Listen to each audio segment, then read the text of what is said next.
Bonjour et bienvenue à Rafik d'Influence, la rubrique des films orphelins, avec aujourd'hui un film que nos amis américains considèrent comme un petit classique et qui s'avère totalement inconnu dans nos contrées, et pour cause, il s'agit d'un film français, en l'occurrence Le Roi de Cœur, en anglais King of Hearts, de Philippe de Broca.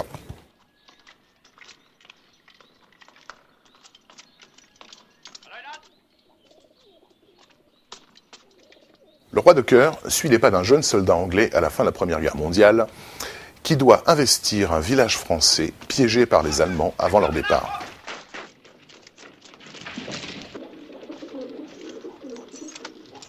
Ce que le soldat ignore, c'est que le village a été déserté par sa population. Seuls demeurent sur place les patients d'un hôpital psychiatrique laissés à l'abandon qui ont investi la place et ont créé une forme de société à leur image. Très vite intégré à cette étrange communauté, ce soldat anglais va être proclamé le roi de cœur de ce village. C'est vous, le coiffeur? Apparemment. On retrouve au casting de cette fable poétique des noms si divers que Pierre Brasseur, Jean-Claude Brialy, Micheline Prel, Jacques Balutin, Adolfo Celli, Michel Serrault et j'en passe. J'ai une idée. Le Roi de Cœur sort en France en 1966 dans une indifférence générale et disparaît aussitôt de l'affiche.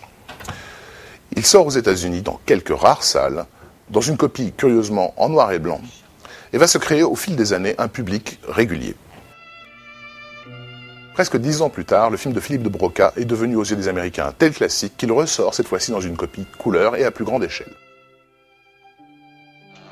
Messieurs, Le film sera régulièrement projeté aux États-Unis, que ce soit dans les salles ou à la télévision. En comparaison, en France, il n'a été diffusé qu'une seule fois sur une chaîne nationale.